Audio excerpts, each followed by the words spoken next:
Are we good? Just the tip of the counter, that's fine. Okay. Before you start? Huh? Before you start? It looks a little funny now. Now we're good? I don't know why I was twisted around.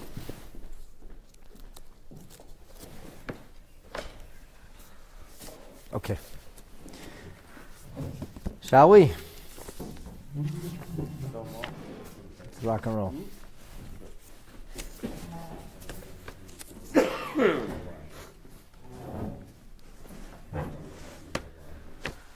Maseches Megillah.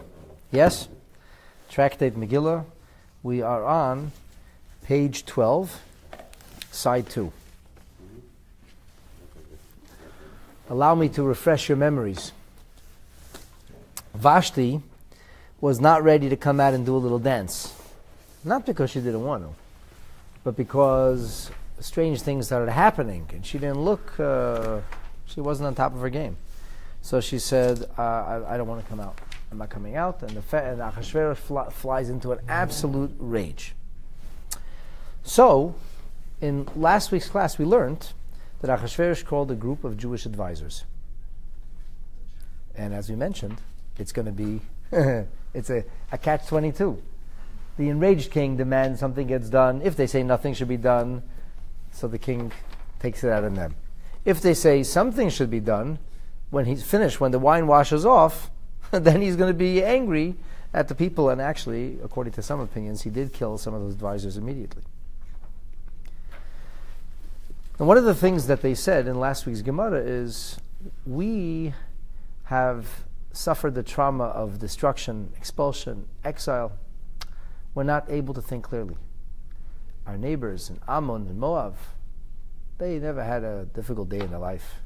Peace, calm, serenity. Speak to them. They should be able to do this. And according to some opinions, some of the people who are tapped are actually from the Ammon and Moab people. The Tehillah David says something very interesting. He says, Ammon and Moab have a deep history. Who fathered Ammon and Moab? Lot. With whom? With his daughters. Famous biblical story. How did that happen? Lot was an indecent fellow, but, between indecent and indecent, there's a bit of a gap.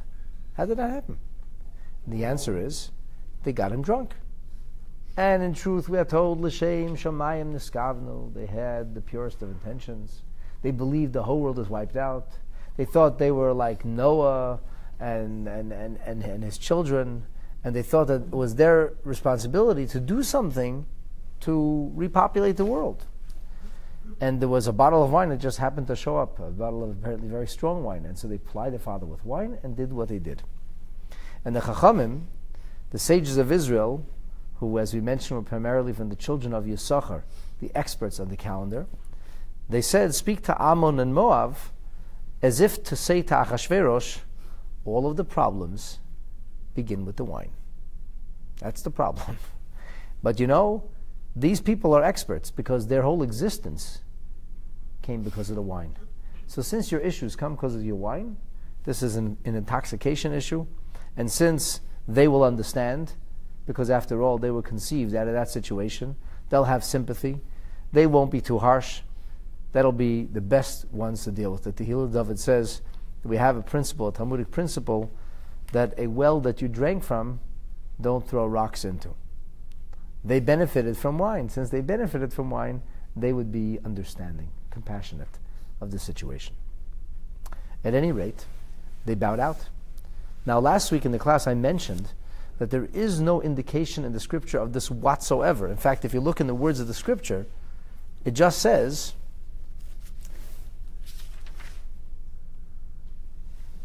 Vayomer HaMelech, the king said, L'chachamim yoidei ha'itim.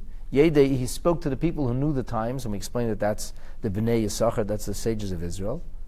Kichein dvar HaMelech lefnei kol yedidas v'din, because that was his way. Why should he make the tough decisions himself? Blame it on the courts. Blame it on the wise people. And then, it doesn't say that he asked and they said no. It says this was the way. It doesn't say there was any change. The next thing we hear of is V'hakora ve'lov, Karshana, Shesha, Admosa, Shashis. We're getting names of a group of people, and here it says that they are Shivas, Sorai, Poras, Umode. They are the elders of Persia and Media. So the question is, how did we end up knowing that there were two different groups of people here? So the Maharsha acknowledges that in the scripture there is no indication of it, and most people, when they hear it for the first time, are surprised that first there was a court or adjudicators of Jewish extraction who bowed out, and only afterwards was it these other people. So the Maharsha reasons that we see that Achashverosh turns to Chachomim Yedei Itim. He turns to people who are identified as those who know time, and then he turns to other people. And we don't hear anything about the first people. We don't hear them having said anything. The only ones we hear say something is Memuchan, who is one of these 7 officers. So from this, we understand that clearly Achashverosh did speak to one group, and they must have somehow passed the buck. They recused themselves. And because they recused themselves, that's why he went on afterwards to the second group. And this is where we're up to. So the king is enraged. Everything is lying in balance. And the king is totally off his box now. The first group recused themselves. And so Achashverosh turns now to the next group. He moves to his cabinet. You are going to be the ones to make the decision, he says. V'hakorav elov, the ones who are close to him, Karshana, Shesar, Admasa, Sharshis. The people who are listed over here, and then Meres, Marsan, Muchan, Shivas, Sorei, Poras, Umadai, the 7 elders of Persia and Media. They are the ones who are Rei Pnei HaMelech. They look at the face of the king. The Mefarshim say they used to gauge from his face what kind of mood he's in, and then they would decide how to respond appropriately. Anyway, they were always there, front, right, and center. Hayeshvim, Rishonim, B'malchos, when it came to matters of monarchy, governance, even royalty, they were the first ones tapped. Which is interesting, because they weren't tapped here. Clearly, we talked about it last week. Achashverosh wanted to blame the Jews. This is a perfect setup. It's a great situation. He can blame the Jews, and whatever happens, he's, so to speak, happy. He didn't lose. He's in a good position. But the Jewish sages were wiser than him, and so having no choice, he turns around to these individuals, and he begins to ask them what to do. So the Gemara says that even though we understand this on a literal level, that there were these people, and that they actually had names, and that they were tapped and asked for advice, and that they actually did respond, all that's true. However, the Gemara says, there is also a subtext. And tonight we're going to peel away the layers on the subtext. So depending on which version we follow, according to one version, there are malachim, there are heavenly angels who at this point are praying on behalf of the Jewish people. Why are they praying on behalf of the Jewish people? This is a Vashti story, because Vashti was a horrible person, and she used to abuse and torment the Jewish girls. And so the malachim, the angels, now demanded that God mete out to Vashti her just deserts, that she be punished. So this was their silent prayer. And the names just happened to line up perfectly with the silent prayer they offered. According to other opinions, it was not the malachim, but this is the sages themselves. In the Targum of the Megillah, it says that the Bnei Malachim, that the Bnei Yisachar, that the sages who were tapped the first time were grateful that they had been able to recuse themselves, they were able to shake Achashverosh off, and now they began to offer a silent prayer that this Politburo or cabinet would in fact condemn Vashti because they believed that's what she deserved. But they don't want to do it for obvious reasons. So the Gemara says, Omar Rabbi Levi taught, Kol Pasuk Zeh Al Shum HaKarbonis Ne'emar. This entire pasuk is alluding to the notion of offerings that were brought by the Jewish people. So the Karbanot, the offerings, were able to elicit divine grace. They were able to bring divine pardon and bring forth blessings when we need them. So Rabbi Levi says, whether it was angels or the sages, that they were quietly trying to invoke the merits of the Jewish people, not for what they had done, because these Jewish people actually sinned, but nonetheless, they weren't the ones who were tormented. These poor innocent girls were abused by Vashti, and so they prayed that the offerings, that the merits of the Jewish people should now stand in their stead. And specifically, they referred to the korbanot, to the offerings. Now, how does Rabbi Levi get there? How do you know that this is connected to korbanos? Let's take a look in Rashi. So Rashi says, Pasuk zeh al korbanos nemar. This pasuk is stated with regard to offerings, because it says v'hakorev elov. Hakorev elov means those who were close to him. Karov means close. Well, it should come as no surprise that the Hebrew word for sacrifice, although that's a really bad word, it's a Greek word, it's a mistranslation. Korban doesn't mean a sacrifice. Korban means closeness. It means an offering, a gift, something that facilitates a more profound and meaningful relationship. So korev, hakorev elov, is lashon hakrovas korban, that comes from the terminology of bringing a korban, of bringing close, of drawing close. That's the concept of korban, that the korban draws close. Malache hashores, Rashi follows the opinion of not the Targum but the Medrash, that the ministering angels, his skiru l'fnei HaKadosh Baruch Hu, prayed on behalf of the Jewish people, and they brought aloft the memory of the korbanot, of the offerings, she'ekrivu Yisrael l'fanav, that the Jewish people, that the nation of Israel had brought before God. You know, like on Yom Kippur, we mention the name of the angels, and we say Malache Rachamim, Hachnisu Rachamenu L'fnei Bal HaRachamim. We say, angels of mercy, bring our prayers aloft, carry our prayers. So the offerings in and of themselves are meritorious. They themselves are envelopes for blessing. But it helps to have the angels to mention this, so to speak. And we do this today even, with our own davening. We invoke or seek the help of the angels.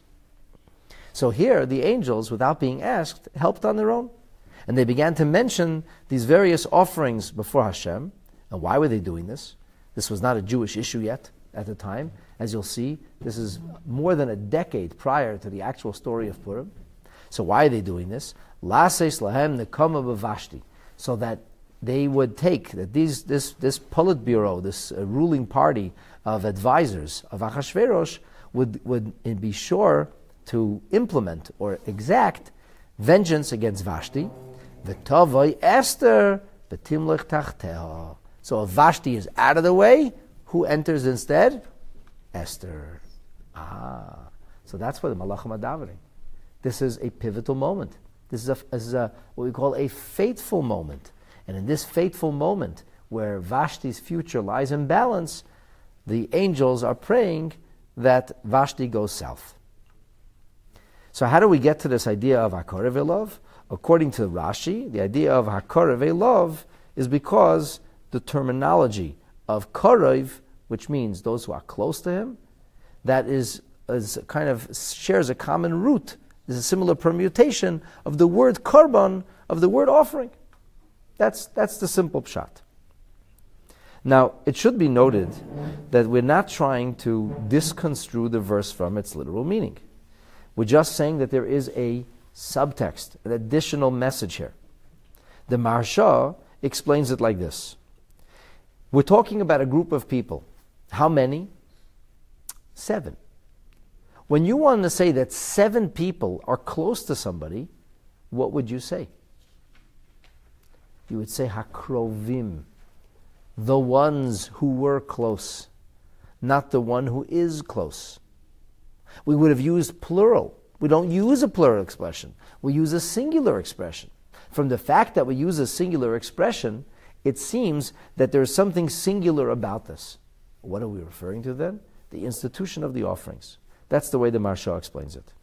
In the Sefer Iyeh Hayam, he explains it. He says the diuk is, it says v'hakorev elov. Elov means to him, but really in Hebrew it should have said v'hakorev loi. Hakorev loi, those who are close to Achashverosh.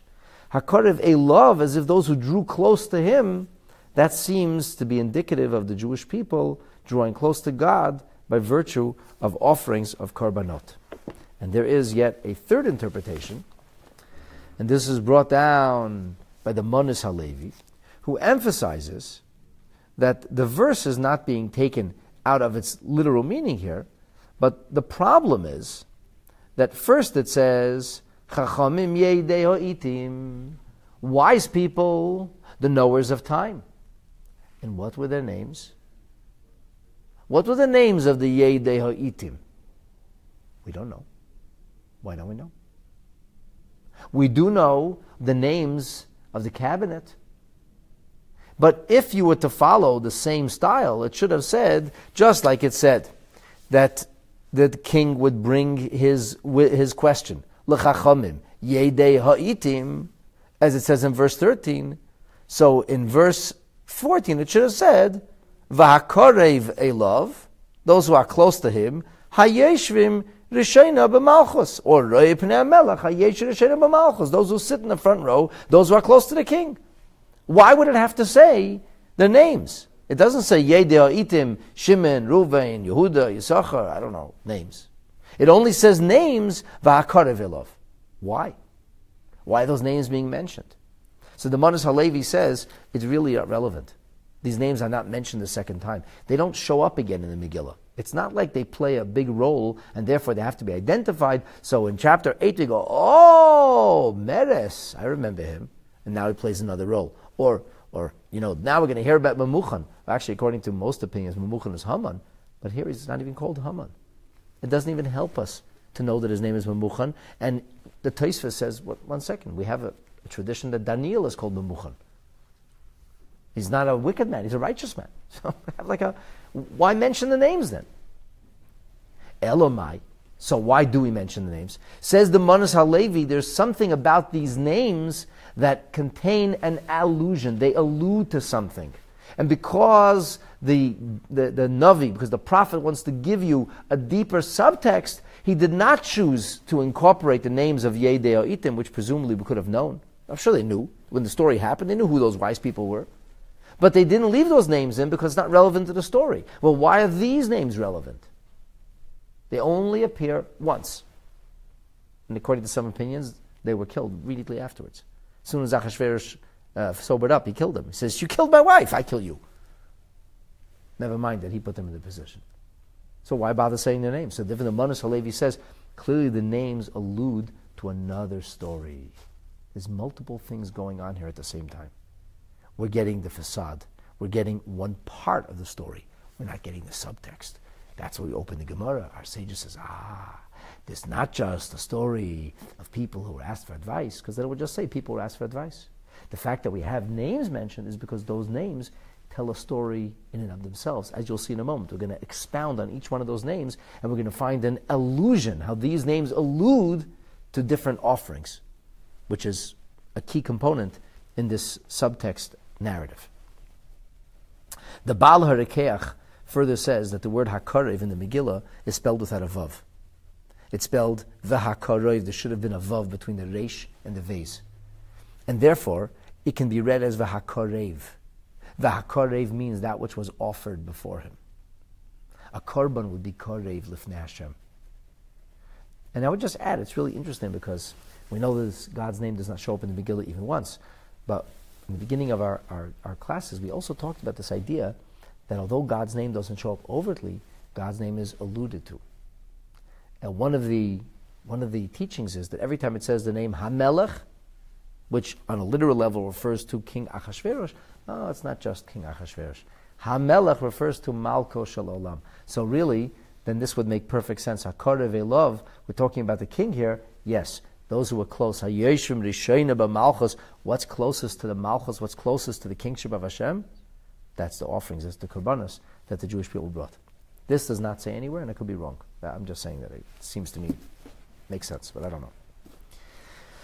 Okay, so now that we understand what's going on here, we understand why the Gemara is expounding these names, and how the Gemara seems to have discovered a subtext, that it was something more than met the eye. And Reb Levi says the subtext is a secret, silent prayer that was being offered by the Malachim, And these names allude to the prayer that was being brought, and the prayer was for the Beis HaMikdash.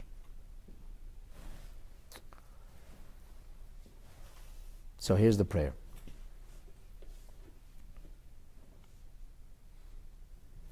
The prayer goes like this. Pasuk zeh al shum karbonis nemer. He says, Karshana. That's the first name. That was the man's name, Karshana. So, Omru Malachi Asharis Lefnei HaKadosh Baruch Hu. Right? The Gemara says it was the Malachim. The Targum says Bnei Yisachar. But we thought we're learning the Gemara now. So the Gemara says, Malachi Asharis said before God, Rebbeinu Shalom, Klum hikrivu lefanecha. Did they bring any offerings to you? These heathens who had been partying for dozens of days, 180 days. Did they bring any offerings? Or was it just about themselves? Just pleasure themselves. Did they do anything for God? Did they even think of God? And the obvious answer is no. No, they didn't think. Why would they think of God? Think about themselves. So now we're talking about they who thought about themselves, and at the same time, we're talking about the question, did they do anything to help or to express their loyalty or their devotion to Hashem? And so, the Malachim said, if they didn't do anything, so to speak, before God, so would it not be appropriate that now Vashti, who tormented the Jewish people, whose ancestors brought so many offerings over the ages, that the merit of those offerings should stand in their stead, and that their tormentor should be punished? So did they bring anything? And here the Malachim begin to bring to mind or mention the offerings. And what are the offerings? So obviously this is not directly, you're not going to find the offerings clearly listed, but you will find allusion to the offerings. What is the first offering? The first name is Karim B'nai Shana. Karim B'nai Shana means sheep, fat sheep, like call in Yiddish, zaftige sheep, good, well endowed sheep. So these karim, or these healthy sheep, b'nei shana, a yearling sheep. Did they bring any yearling sheep? Kederech shehekrivu Yisrael lefanecha, the way the Jewish people brought before you? And the answer is no. Let's take a look at Rashi. Karshana, Rashi says, Klum ekrivu lefanecha karim b'nei shana. Did they bring any yearling sheep? Now, karim and b'nei shana, if you put the two words together, what do you end up with? If you take these two words and you put them together conjunctively, karim is the fat sheep. B'nei shana is yearling. Karshana. Karshana is a conjunction of kar, shana. People do it with their businesses sometimes. They take their name and their partner's name and they put the two names together, or they use the children's name or the wife's name or the husband's name. You know what I mean? Like people make these acronyms. But it's almost like it's a hyphenated word, created of two halves of a word. So here, Kar Shana becomes an allusion to Karim Shana, to yearling sheep, which this was the korban that the Jewish people would bring in the Beis HaMikdash on a daily basis. Okay, what's the next thing? The next thing is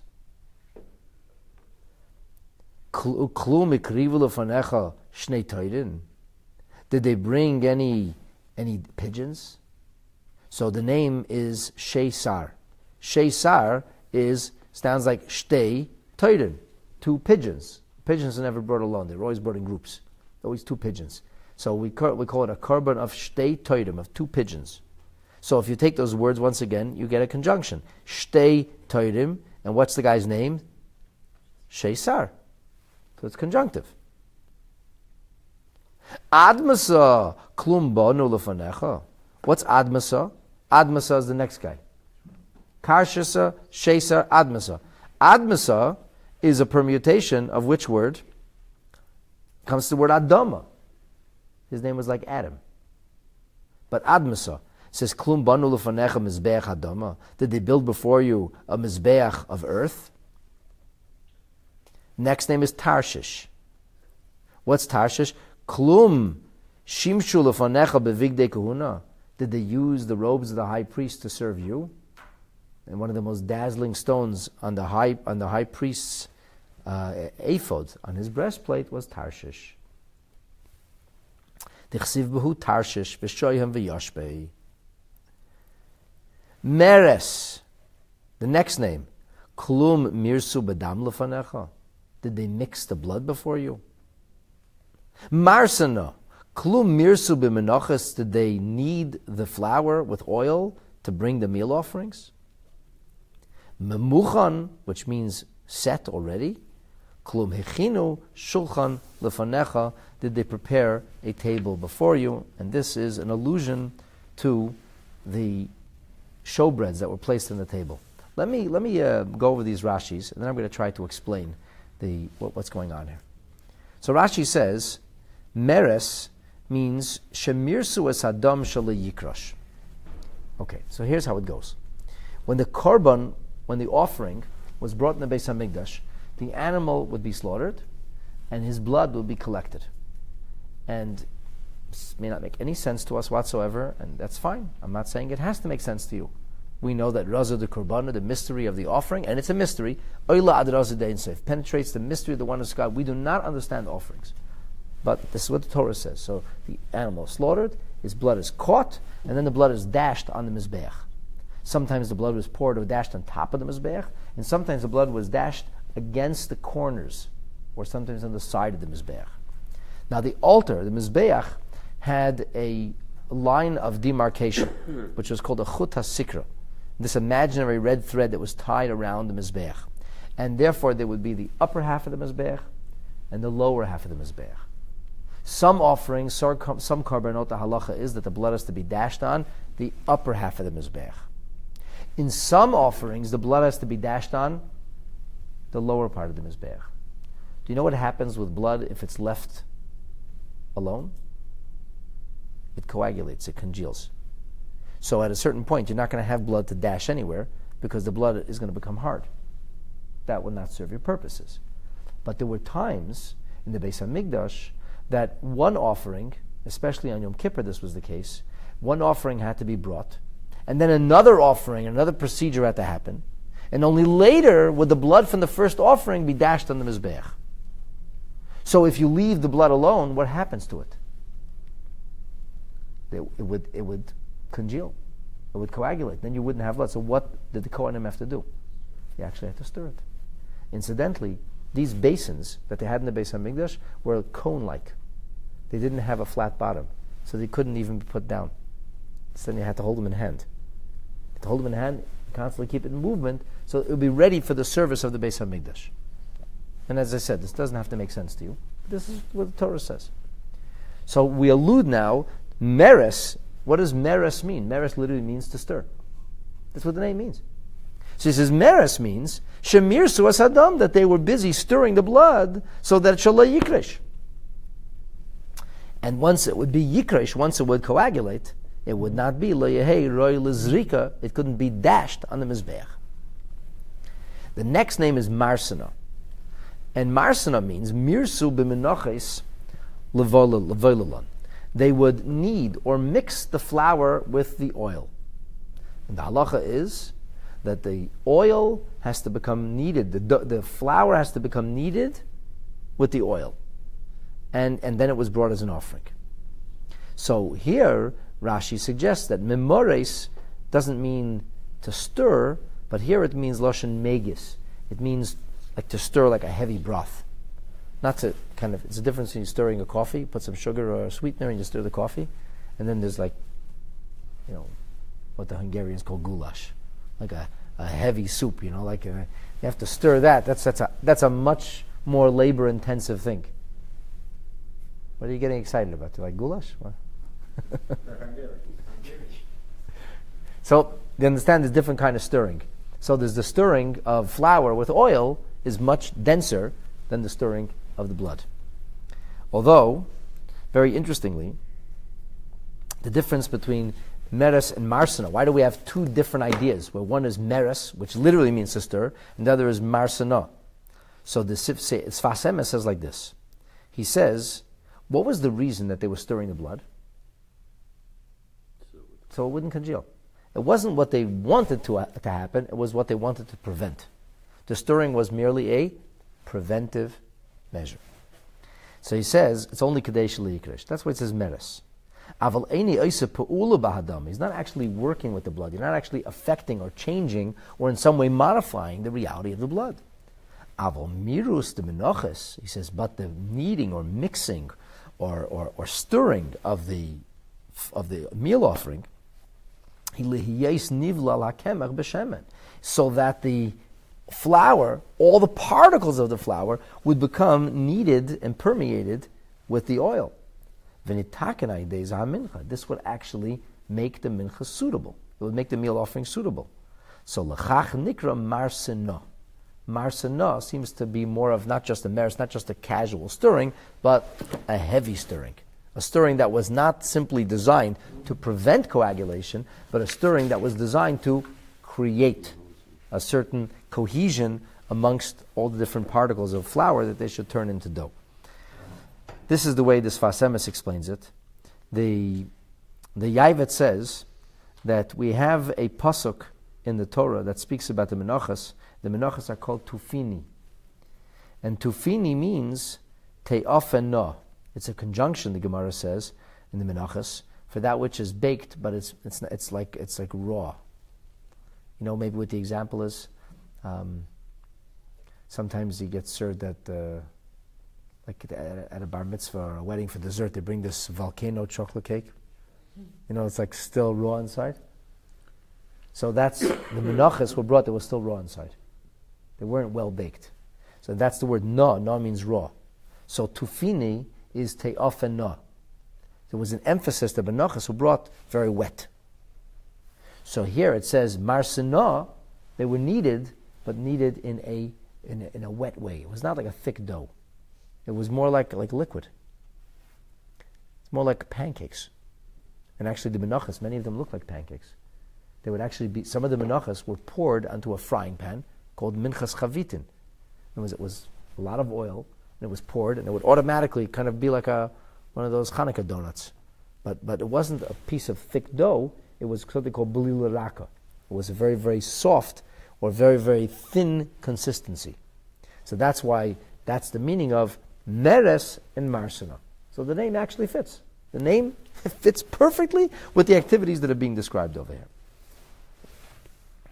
The seventh and the final thing is the memuchan, and this is the idea of the set table, or the golden table that stood in the Beis HaMikdash. On which day did they remove the showbread, the special challah, and replace it? Anybody know? No, not Thursday, not Friday. Shabbos. On Shabbos. In fact, when you're busy running to the Kiddush on Shabbos, if you look in the Siddur after Aleinu, there's something you're supposed to recite, a formula you're supposed to recite. And that's the Parsha of Lechem Apanim. Why?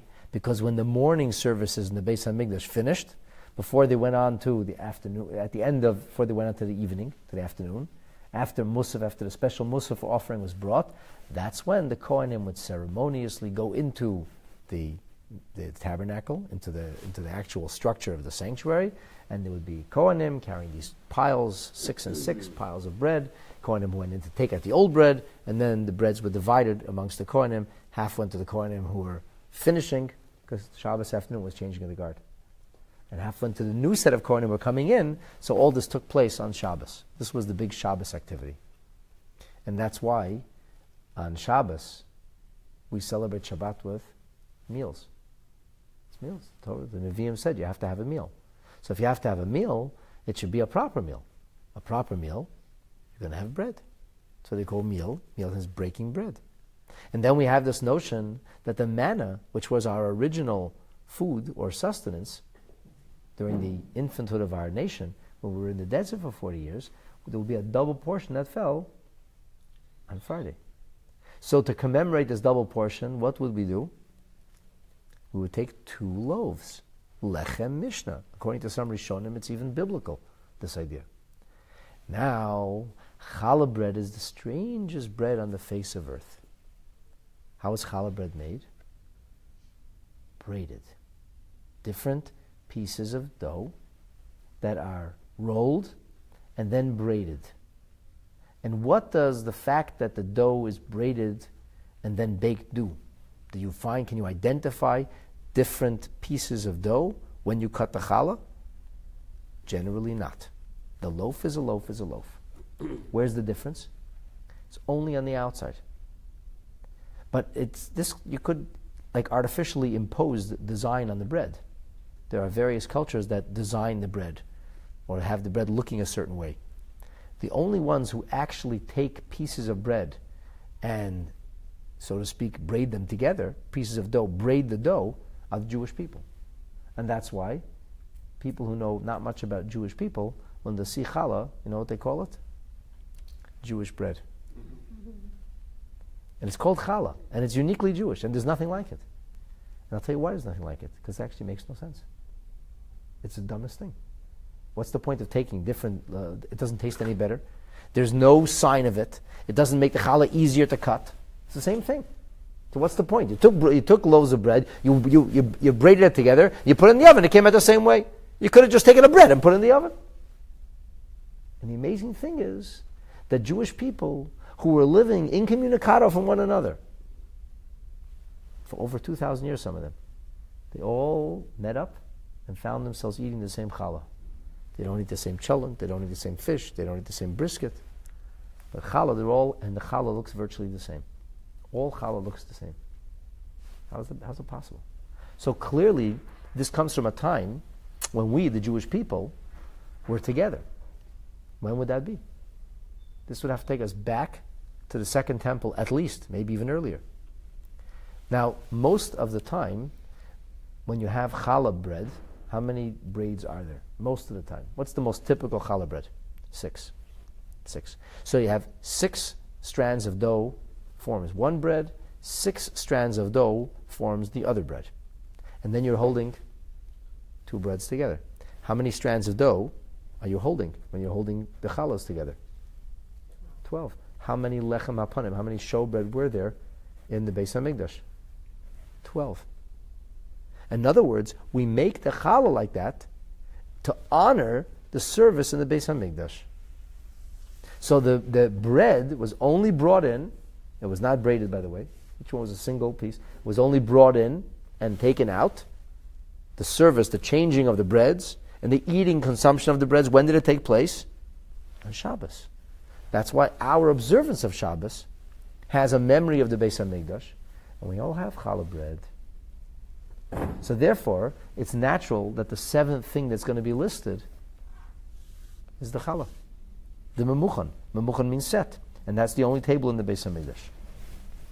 Now, when you look at this list of different offerings, it seems to be a little bit all over the place. First, we're talking about sheep, and then we fly to pigeons. So the next thing should be, and then we talk about meal offerings. Well, first we talk about an adama, admasa. We talk about the mizbeach. So the Maharsha says it's not all over the place at all. It's very choreographed. There is a perfect strategy, a structure. He says, here's how the structure goes. The first thing we talk about is the korbanot, the offerings that were brought on behalf of every single Jewish person. Every single Jew in the world was part of this. Everybody got half a shekel, they were part of this. And what was the daily offering? Karshana. Kodim b'nei shana. So that's the first thing we talk about. What's the next thing we talk about? A big animal, a big sheep. That's expensive. Not everybody can afford that. What's the next thing we talk about? Next thing we talk about is the poor person's offering. What's the poor person's offering? 2 little birds. 2 little birds. And after we talk about the 2 offerings, what's the next thing we say? The next thing is admasa. The next thing we talk about is where those offerings were brought. So we have the rich offering and the poor offering. And where was it brought? On the altar, on the mizbeach. Okay. Now, what else was brought on the mizbeach? The blood was. So therefore we talk about the blood. That's meres. And then we talk about the poorest of offerings. What was the poorest of offerings? You're supposed to bring an animal. You couldn't bring an animal, you brought birds. What if you couldn't even bring birds? Then you brought flour. That's the next thing. That's the meal offering. Then we talk about the people who are bringing the offerings. Who brought the offerings? The offerings, the Kohen Gadol. He's the big kahuna. So we talk about Tarshish. And then after we talk about Tarshish, so I mixed up the order here a little. After talking about the offerings first we talk about the korbanot. We talk about the animals, then we talk about the birds. After we talk about that, we talk about the altar. After talking about the altar, so we have the ingredients, we have the actors, we have the location. What offerings? Animals and birds. Where? On the Mizbeach, Admasa. Who? The Kohanim. 2 references to Kohanim. Tarshish refers to the big kahuna, the Kohen Gadol, and then who is Mimores Badam, who is busy mixing around the blood? The Kohanim. So now we refer to the ordinary Kohanim.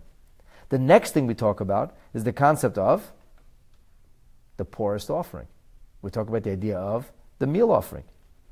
And then he says, all of this culminates with the concept of bread, which was brought on a table on a regular basis. In fact, it was always there. So much so that our sages tell us in the Gemara, when they would take one bread off, they wouldn't take a bread off and then replace it.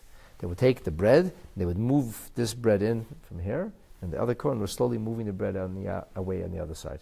So there was never a time when the table was devoid of bread, which represented a receptacle for Hashem's bracha, for parnasa, for the concept of sustenance and nourishment for the Jewish people. So this is the story of the private prayer that was being offered up at that time. So what happened? How did it go? Did the prayer get accepted? So the Gemara now continues on, and he says, "Vayomer Memuchan." So Memuchan said, and here we find Memuchan suddenly the only one who's speaking. Everybody else is quiet. So the Gemara says, Tana, we learned, Memuchan ze Haman. Memuchan is Haman. V'lama nikra shmei Memuchan. Why is his name Memuchan? Why is that his nam de gur? Memuchan comes from the term prepared, ready, suitable. So the Gemara says, I'll tell you why. Shemuchan leparanius. Because he was somehow perfectly suited for trouble, for bad stuff. What does this mean, that he was suited for bad stuff?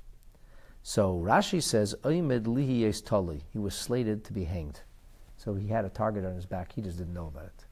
That means Memuchan, from the beginning, he was ready to be killed, and he was killed by the king in the right time. This is one opinion of the terminology of what Memuchan, or the readiness, means. And there are other opinions also as to the idea of what is the notion of Memuchan. There's the Ian Yaakov says, explaining the words of Rashi, he says that it is brought down in the Medrash that the tree, or very, very tall gallows that Haman swung from, was ready from the beginning of creation. That it was kind of put away and ready. Now the Sefer Hayam explains that Memuchan means he was ready for tzaras, means in doing so, he prepared himself for tzaras. He really stuck his neck out. He should have known that Achashverosh was not going to be happy after this. But he somehow managed to deflect everything. He's like the Teflon guy, Marsha says. He ended up deflecting the tzaras onto everybody else. Somehow, he was the perfect vehicle, the perfect storm, the perfect alibi. Everybody else ended up getting in trouble. And he did. He brought misfortune to Vashti, and he tried very hard and came very close to succeeding in bringing misfortune to our nation. So this is Memuchan. This is the fellow who makes all the trouble. Now, I want to tell you that this group of people, according to the Targum, was a very, very multicultural group. They represented a broad range of individuals. The Targum says that these 7 individuals came from different places. It says, Karshana, he was from Africa. And he was appointed to be responsible for the food of the animals. So I would call him like the Minister of Energy, because there was no trucks then, no locomotives, no trains. So everything ran on animals. Pack donkeys, mules, camels. It was a very busy place, Achashverosh's kingdom. So that was his job. That was Karshana, and he represented the African part of the nation. of Achashverosh's conglomeration. Shaesar, he came from India, and he was responsible for alcoholic beverages. He ran the LCBO. Admasa, he came from Edom. The Ma'am Loi says, read not as Edomite from the Middle East, but read that as Germany. For we know that Europe was already settled, and Alsace-Lorraine was under the sway of Achashverosh's dominion. So he represented what we will call Alsace-Lorraine, or Germany and France. That was this guy, Admasa. What was his job? His job was to be responsible for what we would call in today's day and age the economy and the Minister of Justice. He was responsible for Yerokis and for Lishbei Tabriz. Those were his ministries. Tarshish was Egyptian, and Egypt is seen as distinct and apart from the rest of Africa. And his job, he was kind of like the chief of staff for Achashverosh, Menahel Beisei. And then the last three fellows, Meres, Marsena, Memuchan, and Amloya, says they come from Yerushalayim. I know what that means. That's what he says over here. And he says they were basically responsible for overseeing everything. Why did he have 7 people from different kinds of backgrounds? So he says, Achashverosh was a very, very clever fellow. And he understood that the conventions of one country or one anthropology are not like the conventions of the other. So he figured he'll take the best of each group. And taking the best and the finest of each culture, what they had to offer, he thought he would build the most wondrous kind of Politburo that would never fail him. And these are the people who sat before him. So anybody who thinks that they discovered multiculturalism in the 1950s or 60s, think again. Achashverosh is the architect of the original multiculturalism. He was the first one to believe in multiculturalism. By the way, he was not such a nice guy. I'm just saying. He was a big believer in that, and he was a very, very smart guy. There is virtue and value to trying to learn from all cultures and civilizations and anthropologies, all social circles. Everybody has their way of doing something, and he created that mosaic. Now, why did Memuchan speak? So the Gemara is going to tell us that from here you see that Memuchan was a person who always pushed himself to the front. Inappropriate individual. Although some of the Mefarshim say, and the Medrash seems to say this, that there was a different member of the Politburo each day was responsible for being the spokesperson and making judgment calls. There would be like a rotating chairmanship. So today was Memuchan's day. And we said before, his name is Memuchan. Why? He's always ready. He's prepared. Memuchan had this knack of always being there at the right time. Like, when there's trouble, Memuchan and trouble somehow always found each other. So Memuchan knew exactly what's going to be over there, and he was going to do what he was going to do. Now, that's what the Gemara says. The Tosfos asks a question. Tosfos says, Yesh Medrash Shahaya Daniel, that Memuchan is a really good guy. He's Daniel. And why do we call him Memuchan? And so the Mefarshim say because he was ready and prepared for sacrifice when everybody else wasn't, and God made miracles for him. And he was married to a Persian princess or a Median princess, and she pushed him around, and so he felt the pain of Achashverosh. He felt that he was a henpecked man getting pushed around, and that was his motivation to give this ruling. According to the opinion that it's Haman, he was trying to push his daughter. He had a beauty queen daughter, and he was trying to push her into the position. By the way, what happened to her? When it came her night to show up, she developed a terrible diarrhea and horrible bad breath. A miracle. So obviously Achashverosh was not impressed, and that didn't go anywhere. So anyway, the Tosfos Harash maintains that there were 2 people called Memuchan. 2 Memuchans. Why would Daniel married a convert and he married a princess. Why did he marry a princess? So the Medrash says Belshazzar forced him to. Well, he married a non-Jew? So no, he said actually he didn't marry a non-Jew. She converted and he became Jewish. But why would Daniel, who was like a rebbe for the Jewish people, why did he marry a convert? So the thing is that Daniel was a compromised individual. The kings in those days had a very, very bad habit of castrating older men around them.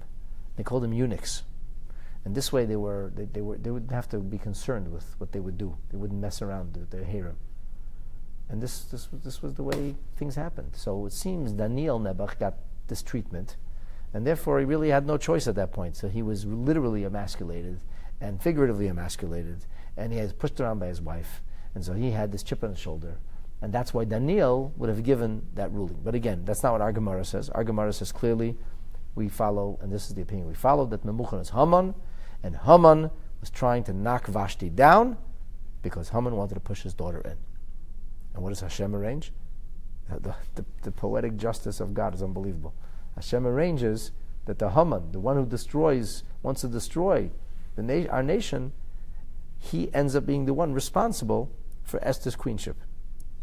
Because of him. It's because of him. It's because of Memuchan that Vashti was killed and Esther becomes the queen. Okay. So moving right along, the Gemara now says, Memuchan was ready for all this trouble. Amar Rav Kahana. Rav Kahana says, Mikan, from here we learn, Shahedyet kaifetz beresh, that the person who rushes to grab the microphone, always to speak, is not necessarily the wisest, the most impressive. He's not necessarily the most prominent.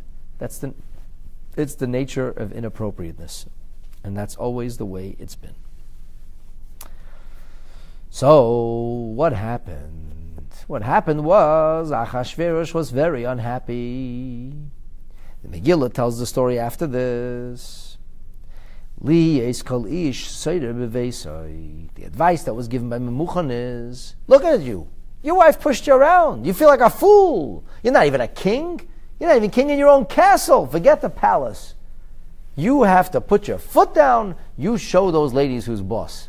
She won't come and prance around. That's it. She's gone now. And now, all of the women will respect their husband. This infantile idea. And Achashverosh embraces it. So Rava says that itself was a miracle. That itself was a miracle, he says. Ilmole, which Rashi says means lule. If not for that letter, Igroisa Rishonis, the first letters that were sent out, Lo Yinishtayer Misayin Eim Shal Yisrael, this is a euphemism, it doesn't mean enemies of Israel, it means Israel. Nothing would have been left, Asara Dupala, there would be nothing left from us. Why? Because the Gemara presumes that they would have killed us all. Let's take a look in Rashi. Memuchan is the last one mentioned. Alma Guru is the last one. Who kafetz b'reish is the one who's the big speaker.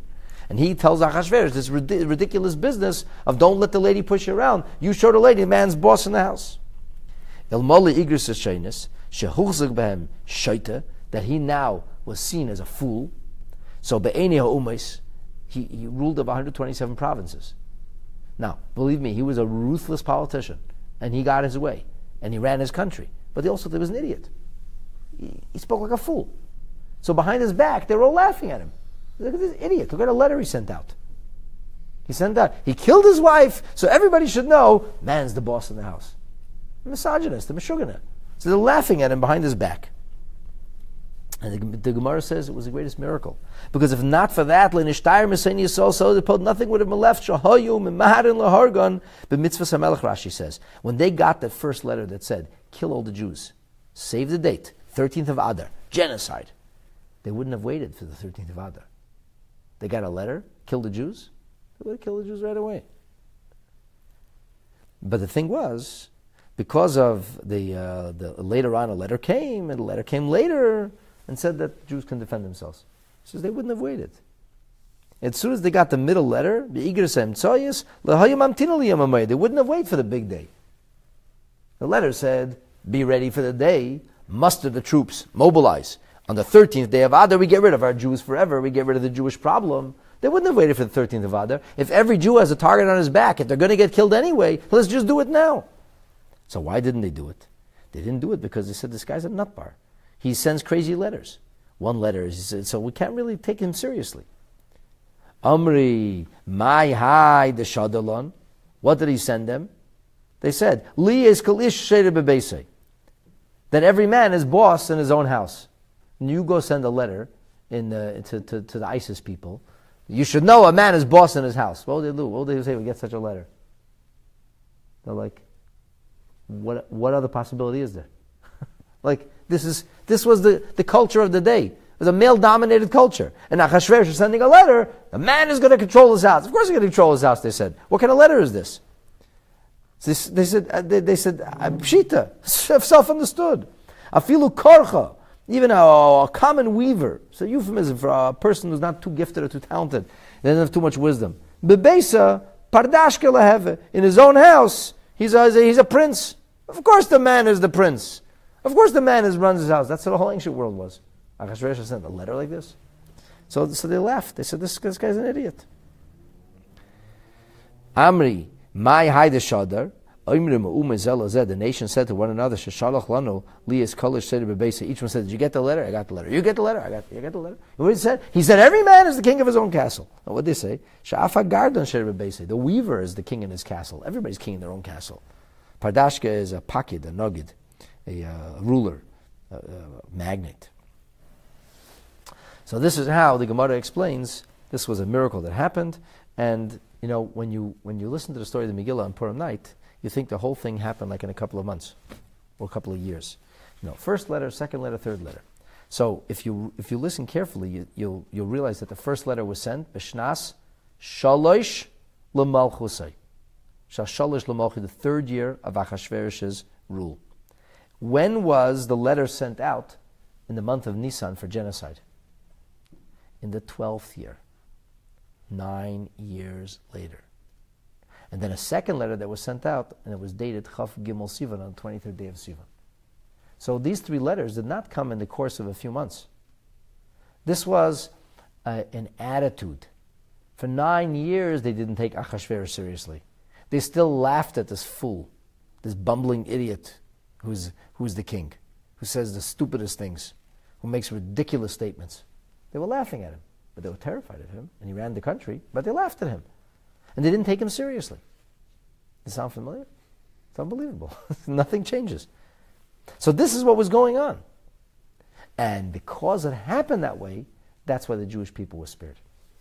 Now, so this is the pshat. This is the simple pshat. I have to share with you, in the Yaras Dvash, there's an incredible, incredible exposition on this thing. The Yaras Dvash, he asks a question. He says, I don't understand.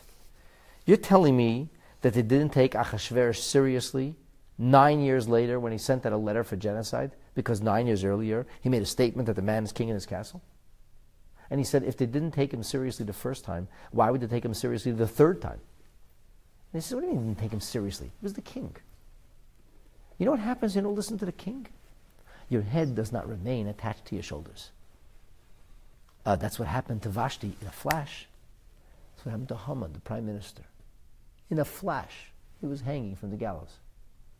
This was a king. He didn't take any prisoners. What happened to Bigson and Seresh? They were swinging from the gallows. People were terrified of the king. The king gives an order and the people laugh. The Yaras Dvash answer doesn't make any sense. What is the Gemara saying? So the Yaras Dvash offers a phenomenally creative approach. I'm not sure how it fits into Rashi, but a phenomenally creative approach to this whole thing. He says, let's go back to the Ibn Ezra. The Ibn Ezra, in verse 11, says that Vashti came from a different background, a different birth. Vashti, it says, she was a Kasdian, she was Chaldean. So Vashti, in her tradition, her family, the woman didn't get up and dance in front of the men. So she said to Achashverosh, that's your culture, it ain't mine. I'm not doing that. So Achashverosh now had a situation where his wife is the one calling the shots. She's deciding the culture he has to live with. So he flew into a rage. He said, I'm the king of this castle. You're my wife. You have to do my culture. You have to do my thing. Now I do your thing. And that was the meaning of his letter. He sent out a letter and he said, if you have two people getting married from different provinces, we're going to follow the custom of the husband, not the custom of the wife.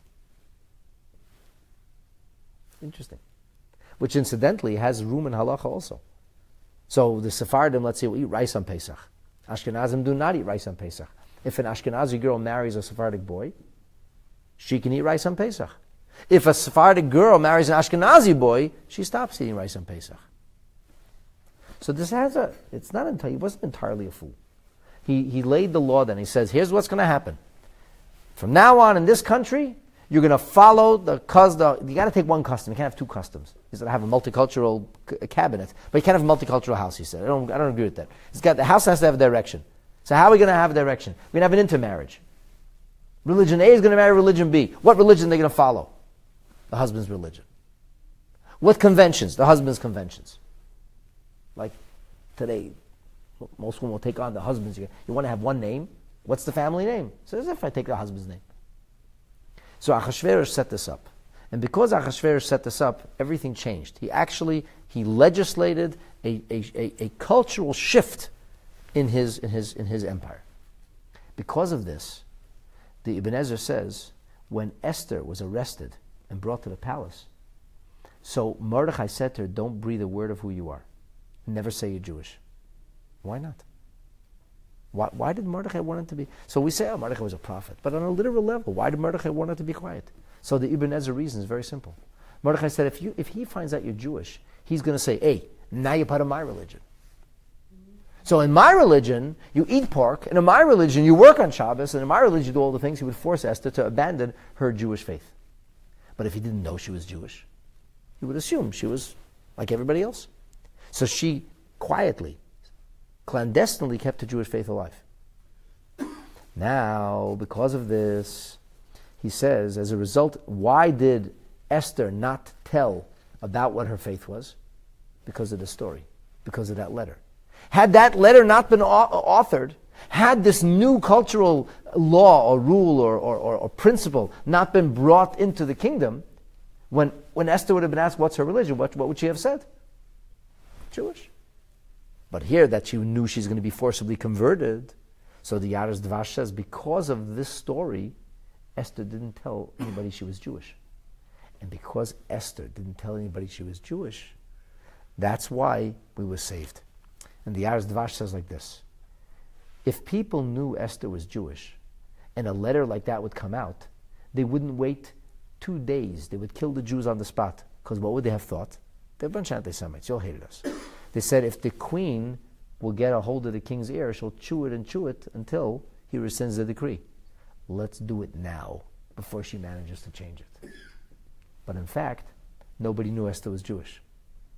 And because nobody knew Esther was Jewish, Esther was all those years later, Esther, 9 years later, was able to engineer the salvation of the Jewish people. So the Yaris Dvash has a whole different take on it. The way he explains it, it's not about a foolish letter. On the contrary, it's about a reasonable edict, a new shift in culture and civilization, which many would argue holds sway until today, because it wasn't like that before. Achashverosh was what introduced this, and because Achashverosh introduced that new shift, that new cultural moray, because of that, Esther ended up living as Esther did, and that's how the story of Purim happened. So at any rate, you see the fingerprints of God all over this, and you see how the beginning of the kingdom, 3 years into his kingdom, Hashem is already putting the details in place that if the Jewish people will continue to sin, and if and when there'll be a degree of genocide against them, and if and when they'll do tshuva, which they did, everything has already, all the sleeper cells were put in place. So when the moment would come, the salvation of the Jewish people could be brought about.